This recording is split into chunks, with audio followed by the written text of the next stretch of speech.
Yeah, that's the first thing which I'd like to teach you and everybody else. Of course, later it's about the bylaws and rules. Coming in Canada actually was a big challenge, but a very positive one. In exactly in the year of the Olympics in Vancouver, 2010, and I understand that there's a lot of bylaws and rules, starting with the first point of contact on the airport when they start asking you questions, and then later on living in a condo, like this is my home, the condo strata. And actually here in British Columbia only, and I think in Australia they call it strata, in United States they call it condo, or any communities which they are. And that's really fascinating because the laws and the bylaws which are creating, they're actually related to self-management, more or less. People Yes. don't understand that they think they have a property manager or strata manager, condominium, whatever name he is, and they think, okay, this is the guy or the gal who knows everything. No, you have to know the bylaws and rules. And also, even yesterday, I have a very interesting situation where, let's say, a notary person called me, and I said, sir, you ordered a specific form for make a purchase. So the two parties are coming, like I did. You sign the contract, but there, when you sign it, you sign that you acknowledge the bylaws and rules of this community. And this is the trick here. You sign it, and then you start to complain. This, yeah, because this is the, and I know the owners are very upset. Yesterday, I delivered the keys to an owner who a single mother, which when I met the first time, it wasn't a good experience. Because I told her, madam, you have a bylaws and rules. I am an owner who, I'm a newcomer. I signed the contract. I know that I'm aware that if something goes wrong, I'll be penalized. And this is normal. And I think it's better because in the country which I'm coming, Bulgaria, we don't have such laws. And if something goes wrong, nobody will care. Here, at least you have council members, judges, lawyers who are involved in this process. And that's why when you sign the notary, you already accepted it. And the general thing is the first thing which is in Canada, probably in the United States, is that you have to pay your maintenance fees. Yeah. And here it's actually also I see the short circuit in the people's minds. Why should I pay it? I shouldn't pay. And this is the thing where I have the advantage to see the plus and minuses, because coming from the place where I am, and most of European country, I had a friend from Holland. She told me also we don't have fees. In England, they don't have fees, which is also for me was very kind of surprising. They don't have it because they didn't think that is feasible, or they didn't want to impose it. But in a long run, actually, you're protecting your property because you're gathering these pots of money, and you as an owner have a vote, yes or no, what to do with this money.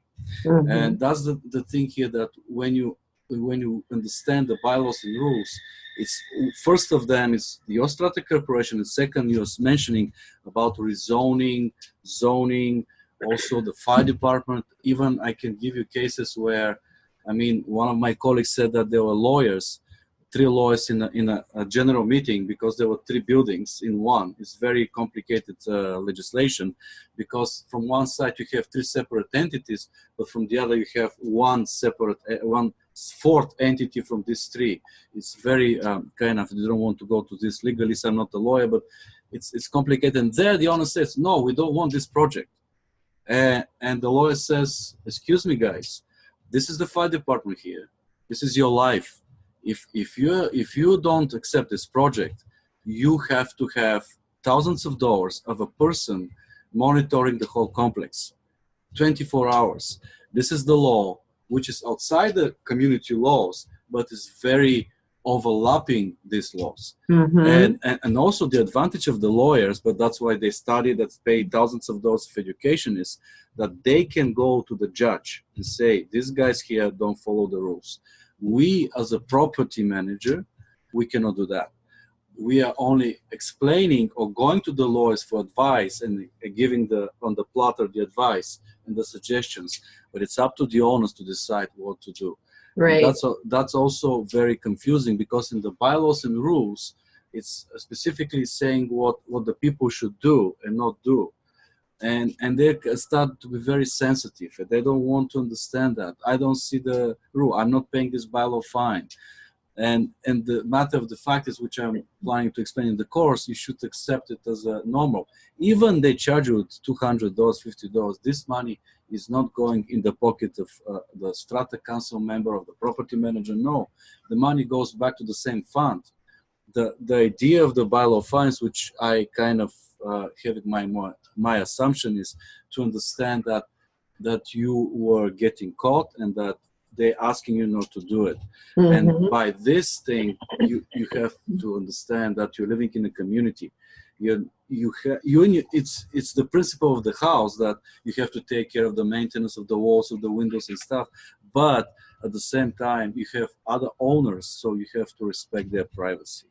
Yeah. So that's the bylaws general. Of course, there's a visitor parking like yesterday I have another interesting story, which I also have to dig up. Let's say the board member says, post a notice saying that if the vehicles do not move from the visitor parking, we're going to tow them. And this is also very tricky, because sometimes I understand the board members, they want to get the ideas, to go for it, to do the project, because they have to paint the lines, the visitor, I understand. I came back later, it was beautiful. But then I said, okay, let me think about it. This is not dictatorship here. Yeah. You have to follow the rules and bylaws, and it's very big risk. But by only posting the notice, which also can be tricky, people respected it. And they didn't park. Only one car was parked. Actually, the contractor called me and says, hey, everything is fine. We're going to finish by 3 p.m. and everything is done. One of the members say, no, we want it. They said, listen, we have to go to the lawyer first. I didn't assume that. Obviously, the notice paid the notice had the influence as you would do it. But when I checked their bylaws right away, it doesn't say that the strata corporation, the strata council has the right to tow vehicles or to do something else, because it's really, that's why it's very, very profound for the future owners or even current owners, if they change the properties, to read very carefully these bylaws and rules. Let's say some of them say no pets, or 1 pet or 2 pets till this size. This is also very sensitive. You know that the pet industry is $1 billion industry. And if you're coming into one community, then you don't want to be disturbed anymore from the property manager or from the board members saying, oh, you're not allowed for this, you're not allowed for that. And it seems very regulative. And I've seen also people from different culture, especially Asian culture, coming, and they don't want to succumb to that. They don't understand it. First, the English language. And second, they don't to want to comply. And it's very challenging, and it takes a lot of patience. So I think that if people knew before they become an owners what they have to confront, then they'll be much more reliable whether to make the decision or not, and which property to go. Yeah. Because this is I agree. Like, communication is a huge thing, and proactive is also a huge thing, because so many times, like, if there was just better communication, then there would be more understanding. And that's what I described to you the other day that is happening in our community right now. Is there's still a lot of empty lots that aren't developed because we're in a newer area. And the boulevards, and like, we were told that we have to mow the boulevards, which is fine, but they're not being maintained as far as weed control. And the empty lots, you get a runaround, because you call the rural municipality office and they say, oh, well, it's the developer. And then you call the developer and they say, oh, well, such and such builder owns that lot. So, and like, it's just kind of passing the buck. And meanwhile, it looks horrible. They're often, garbage kind of collects, because it's just like flying around garbage collects in these lots, and the weeds are horrible. Like, my yard, is so overrun by weeds just because of the empty lots. And so it's extra work for us. Yeah, Kind of, unfortunately. you know, so it's just, it definitely the communication, like if the RM, which is rural municipality, like, so we have to go to the RM instead of to the town council or the mayor. If the RM would just get a set protocol in place that just like handled it either with the owners or with the developer or with the builders or whatever, I mean, all of this irritation would not happen, because there'd be a clear set of protocol and rules and like a system that's set up that like once a month they come and mow these weeds down.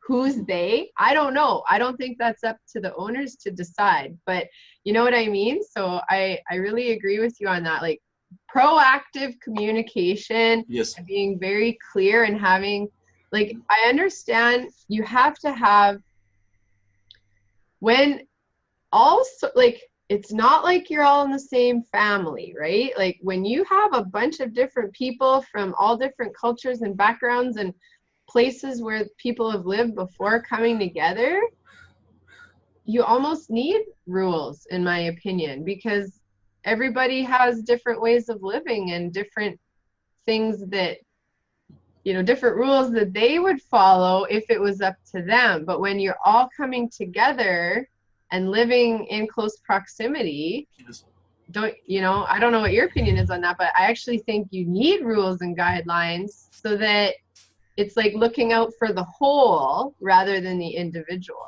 Yes, thank you for that question. Actually, yeah, I can give you right away the example in two different countries, and then I agree with you. And I mean, for example, in my country, my wife was ex-police officer. She was police officer there, but she was working on the documents on the airport of Varna, where it's outside the airport, the European Union now, accepting a lot of people coming, trying to get in. So it's a lot of responsibility for her and stuff. So one night when she was on night shift, she was a graveyard shift because there were late flights coming from outside. I have a drunken guy beneath me. He yells at 2 o'clock, 3 o'clock. I call police 4 times. They can do nothing. The police officer says, okay, we come, we're gonna make some kind of educational seminar or whatever. They can solicit him, give him $50, which is nothing, fine, and that's it. Here in Canada, we have the same case. We went to the rental the first when we came from in Canada 2010. After a few months, there was a lady, native Canadian, and I know that here's a special kind of legislation. It's a very sensitive issue. By my history coming from 100 years, and the government is dealing with that very professionally, but it takes time to settle down, if it settles down. And this lady was screaming at the same issue. We start to complain. We call non-emergency number. It's not emergency. And after 3-4 times, finally they get arrested and they get evicted. So you see the difference. Wow. There's a huge difference. Nevertheless, I was scared because I'm a newcomer. Yeah, we have legal documents, but still, you're not Canadian citizen. Second, even if you're Canadian citizen, she's a native Canadian, which is kind of more sensitive matter. But they didn't care. The new Westminster police came. Even we hear how they can, with the boot, we just heard noise, boom, boom, boom. Some trying to curse them, and they were shut down. I mean, you shouldn't I didn't want this to happen, but when the law is a law, yeah, it's a law. And you're right. I mean, I coming from the chaos in my country, which we assume it's democracy. We assume that democracy is because we were on the communism. But actually, when I start to think now as a child, we were having really blast of life. With the militia, it's called militia, it's the same. Police, there was no criminality. There was no kind of aggression. People were happy. This is that. Nevertheless, it was called this suppression. Because there was all law and order, and people understand. They were in schools. They teach us, to be honest, to stand up when you see an old elderly person in the public transportation. Small stuff. Yeah. And then when you come in this community, you will not have any problem because you're respected. But Yeah. there's but when you have ignorance about the laws and bylaws and not good education personal, then you're just gonna suffer from these bylaws and laws, and you're gonna jump and jump from property, or you don't follow up, but you're gonna bite you back, because in one moment, beautiful moment, you're gonna need the help of your neighbor. And guess what? If you have some issues before, or with the strata council, the people who are really putting their volunteer free time for the whole community, and you really want from them a kind of service or something, and if they have a choice, they might not respond. So Yeah. it's really, I'm not saying that you have to go bluntly to follow it. I mean, you have, but if you have an opinion, you have to suggest go a lawyer, or just use the property manager. Say, hey, give me a hand, what I can do, what I cannot do. I have a lady coming in my office, says, I don't want to pay these fines, $100 fines. There was 100 and something. And I said, okay, but they will stay in your ledger. I mean, you were late. There was an email correspondence proving that we are asking your permission, but why? And she couldn't understand. And I explained to her, I said, you have to say, we cannot charge your account. You have to tell us. It's a law. Again, we're going to the laws and rules. So it's really a lot of things to know. But even you're a house owner, Shannon, you also have to know. Yeah. Because your roof is leaking, what are you going to do? Your garden is not long, what are you going to do? As you have problem, what are you going to do now? I mean, obviously the rural municipality doesn't want to deal with that. Then maybe you can go the organ above and say, hey guys, you don't serve us. Let's go to the federal or to the state governor and say, hey guys, what are we going to do that? Just a petition, please help us. Or maybe you can give a deal, say we're going to clean them once free, but the second time is you. Yeah. Something like that, because really these guys obviously are too busy, or they want to blame the developer also, which is also kind of going back and forward. Yeah. Well, so, and I made interviews with American people, Teresa Brick, with Australian, also the same issue. They're always coming with these grudges and not understanding the whole process, that communication relationship is the key, because if you go in a community, you have to be in a unity, and nobody wants, oh, I don't want to deal with that. I don't want to deal with that. And you procrastinate the problem. And I see the newspapers always in British Columbia, 20 years later, guess what happened? The court of British Columbia is coming and say, guys, now you have to pay millions. It's a detriment. Imagine you're already 50, 60 years old, and somebody's coming to you say, we're going to evict you, or you have to pay $2 million for all the projects, roof, walls, windows, because 20 years, okay, we have a nice life.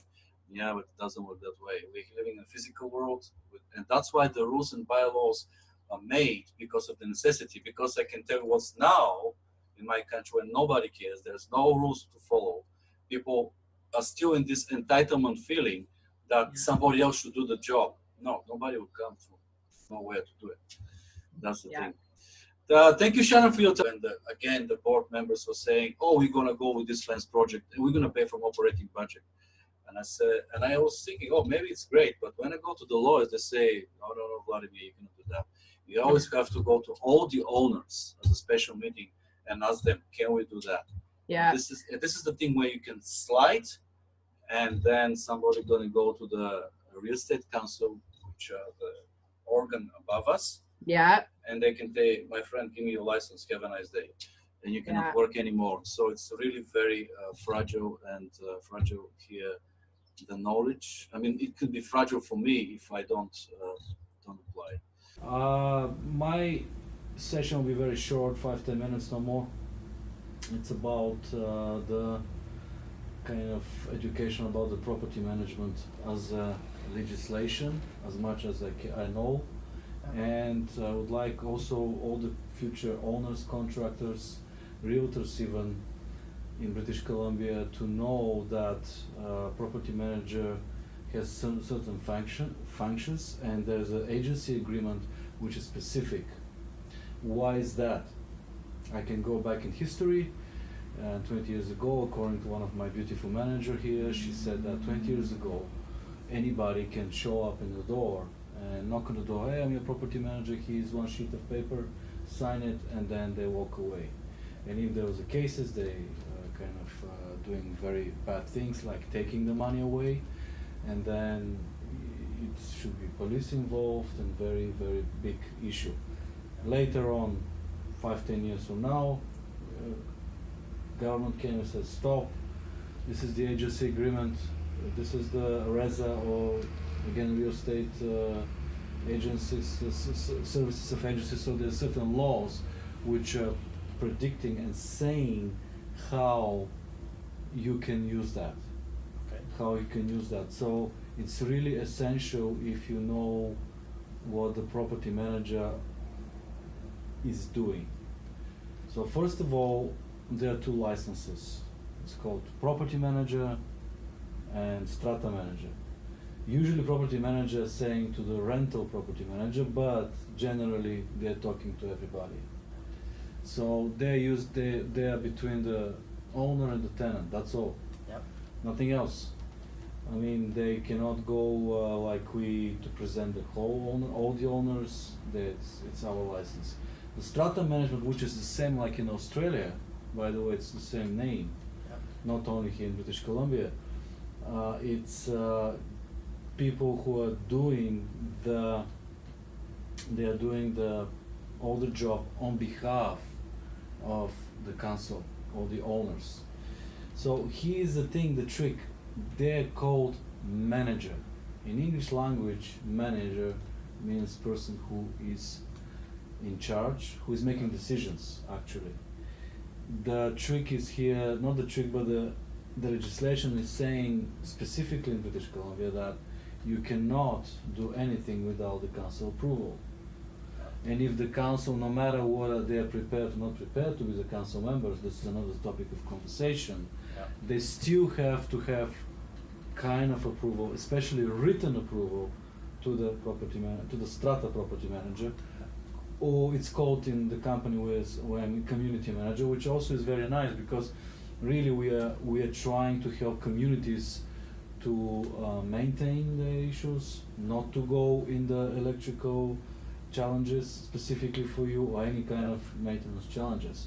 So that is why I'm planning this lecture, a little bit lecture, to explain to people that we are on the mercy, specifically, the language is specifically on the mercy of the council. Yeah. And the council is the one usually who is signing the contract, and also the council is the one who can also propose to the owners to terminate the contract with the agency agreement. I think that the word management is coming because of two situations, that the whole company actually is helping the strata corporation or the community to maintain any conflicts, legalities, but helping. And at the same time, when it's necessary with the contractors, we are representing them, but again, everything comes from them. Yep. To me.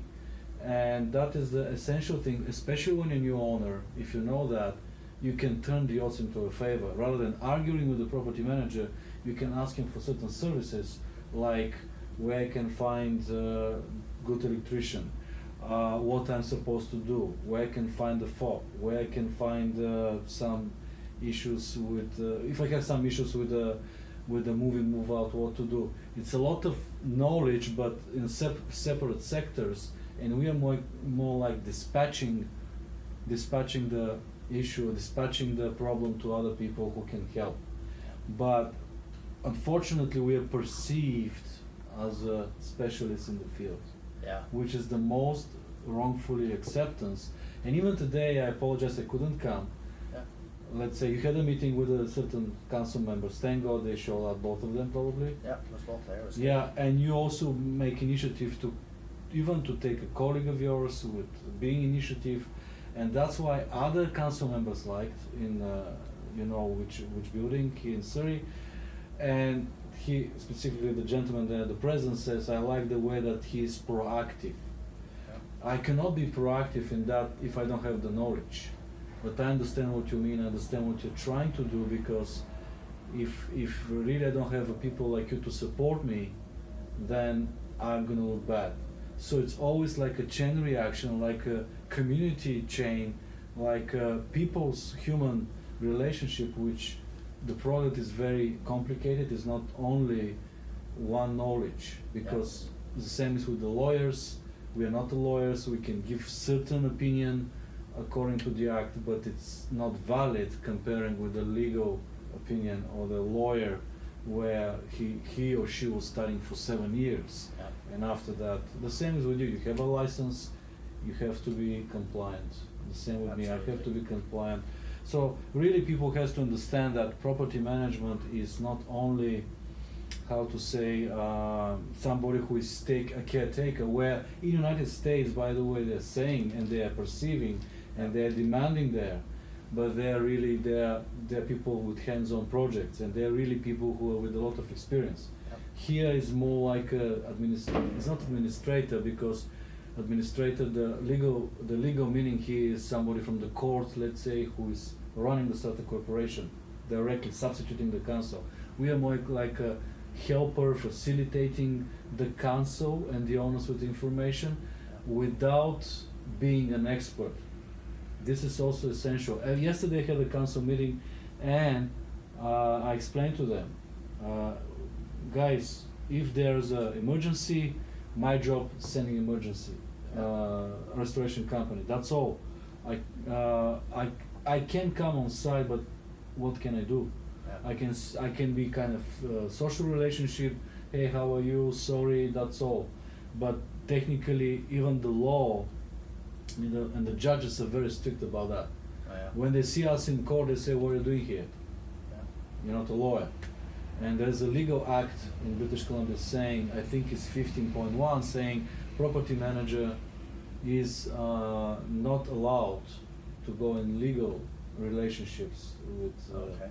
because we're not lawyers, and we cannot represent, because there's a thing, certain startup property that we're representing the council, but technically we cannot represent them in court. No, that's right. Yeah, because we're not lawyers. Yeah.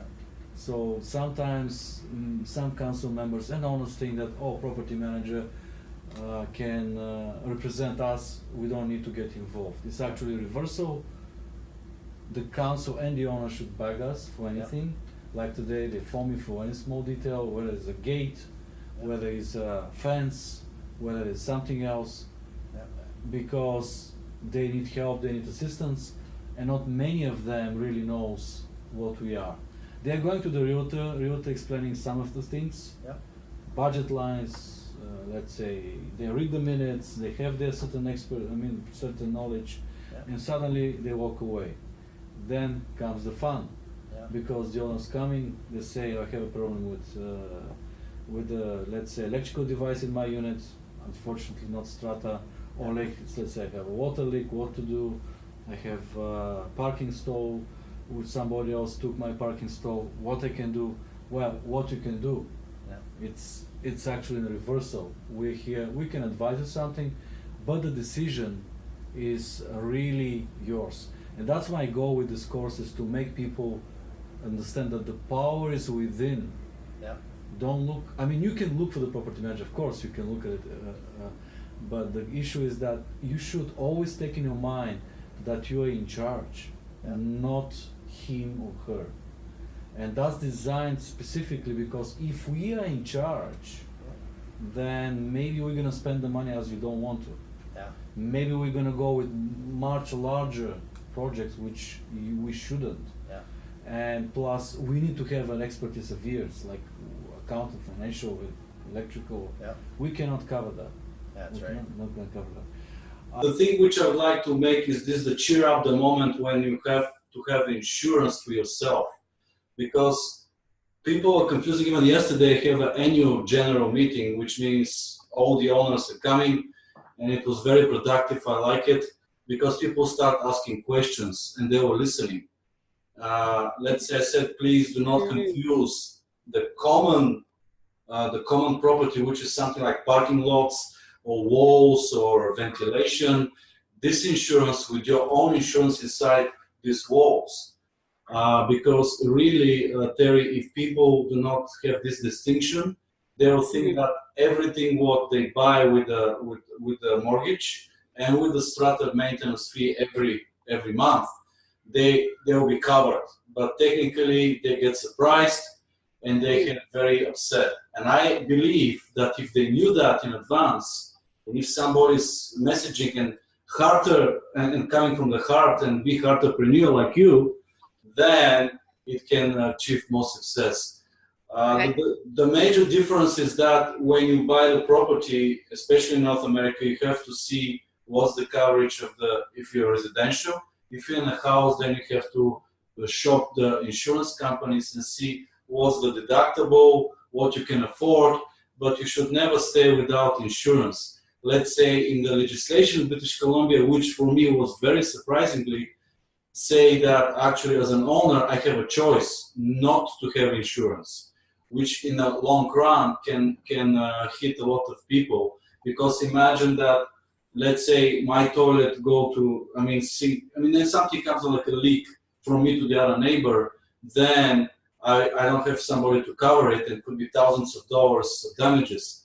And then I have to pay everything, and if I don't have the insurance, if I don't pay it, they can sue me. So you really have to be prepared when you're a homeowner to have this insurance. And this is the last thing which, before you sign or after you sign the contract with the lease or whatever, even your tenant, you should have it. Because otherwise you can create a whole lot of damages for the whole property and not only for your family. And this is the way where you make it and you cheer up the moment. Of course, if you think that you can make bigger deductibles, less money, then it's up to you. You can still shopping, but you still have it. Yesterday I had the same situation, and I feel that really the lack of education of the people. Let's say, and she was in the board. She was the person who used to run the corporation. It's a small one, but it doesn't matter. She calls me and say, "Oh, this is not my problem." I said, "Madam, really, it's very essential to see the reports." She tried to get engaged the property manager, which I understand that. I understand her pain. But I said, really, we need to have the report. We need to have everything from the plumbing company in order to make a decision. We cannot just say on the phone, "Hey, how are you? Yes, I understand you, we're going to pay." No. People are trying to be defensive. It's okay. They don't want to take responsibility, but here's the education where you have to know what is covered and what is not. Because I said to her, okay, even you're right, there are many other owners who can complain if they don't have a cold water. That was the issue, the cold water. If you don't have a cold water, then it means the whole building doesn't have a cold. Could be. Then I understand it's not your issue. But if you, as like an owner, you're saying to me that you have to wait for 10 days, and you're the only one who is complaining that maybe it's a new issue. And that's the thing. And I advise her in future, when she's calling, especially on a statutory holidays where the price is 3 or 4 times, it's obligatory to ask for estimate, and if she has to choose. So really, these things are very essential. My property inside, what I'm covered, outside, what I'm not covered, what else, what I can benefit, how I can benefit it. It's very essential to go nitty-gritty about, because you're signing the document. Many times people say, "I don't understand." Yes, but ignorance is not bliss, because if you don't understand, you have to learn it. So it's really, for me, it's not understandable why people do not have this urge, but we're here to help if they need the help. If they need the help. And if you have any questions, Terry, about it, but maybe you're already knowledgeable about the insurance companies in the United States, or the only reason I am is that's what my husband does for a living. So, you're more than informed than me. No, not necessarily, but I do know some about it because he does insurance. Yes, and I'm dealing with the adjusters claimers, and sometimes it's challenging. They start to pretend to be lawyers. Some of them nice. I said, "Sir, you're not a lawyer. The Strata Property Act in British Columbia, we are dealing with that. I know that you have to defend your customer, but don't be abusive, because we're also going to have lawyers, and that won't be nice." I mean, some of the adjusters are really kind of protective of their customers, but it's sometimes ridiculous, because I said, believe me, we're here to to fix the issue, and I'm going a little bit pushy on the sometimes on the plumbers or the restoration company, because they're trying to also to play the game. I don't want to get involved.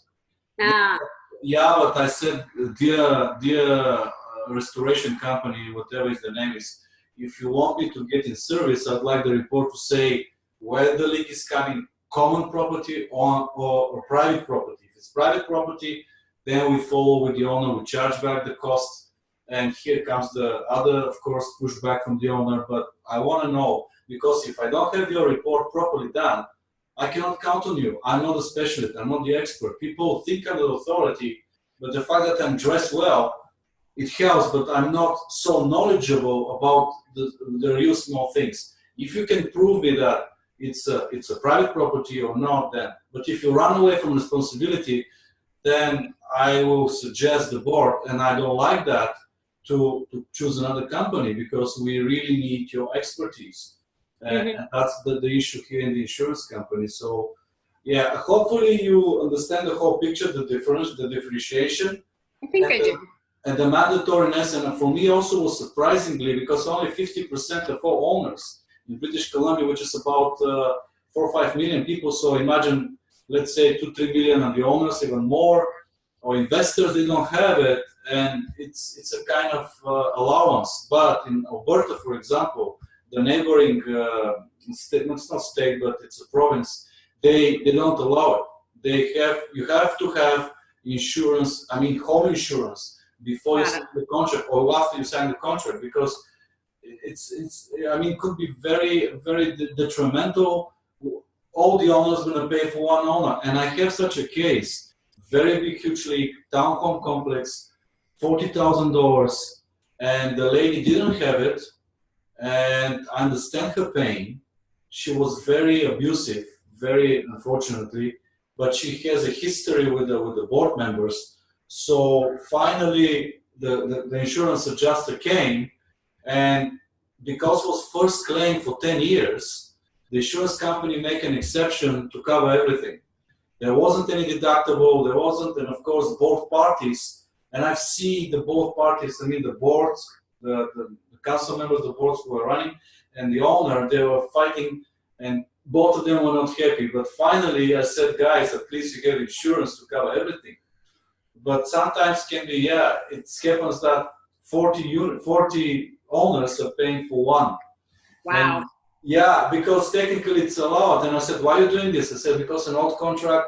And I said, yeah, but now you are putting yourself in kind of a situation where you're saying to the owner, don't insure yourself. And by the way, she sold and she moved out. But so it was a good result. I think that was a good result because she was constantly kind of looking for the issue. And we have, as a professional, have to understand that sometimes, I read it in the book, sometimes there's a good reason and there's a real reason.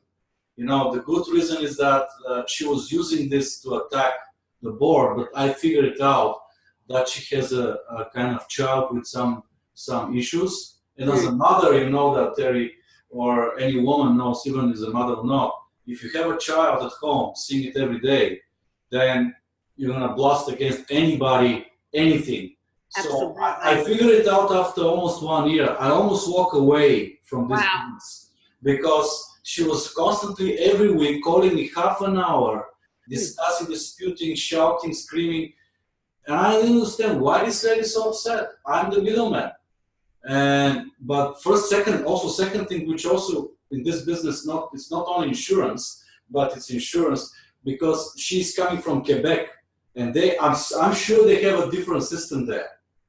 Probably Really? they think that the property manager there is kind of authority, but and this is also another layer of accepting the insurance claim, you know, and that's also essential. And also people have to know that every owner in the community, if you're living in a residential community, they can call the insurance company and make a claim, which many of them don't know, or they skip it and they don't want to get involved, or they're afraid.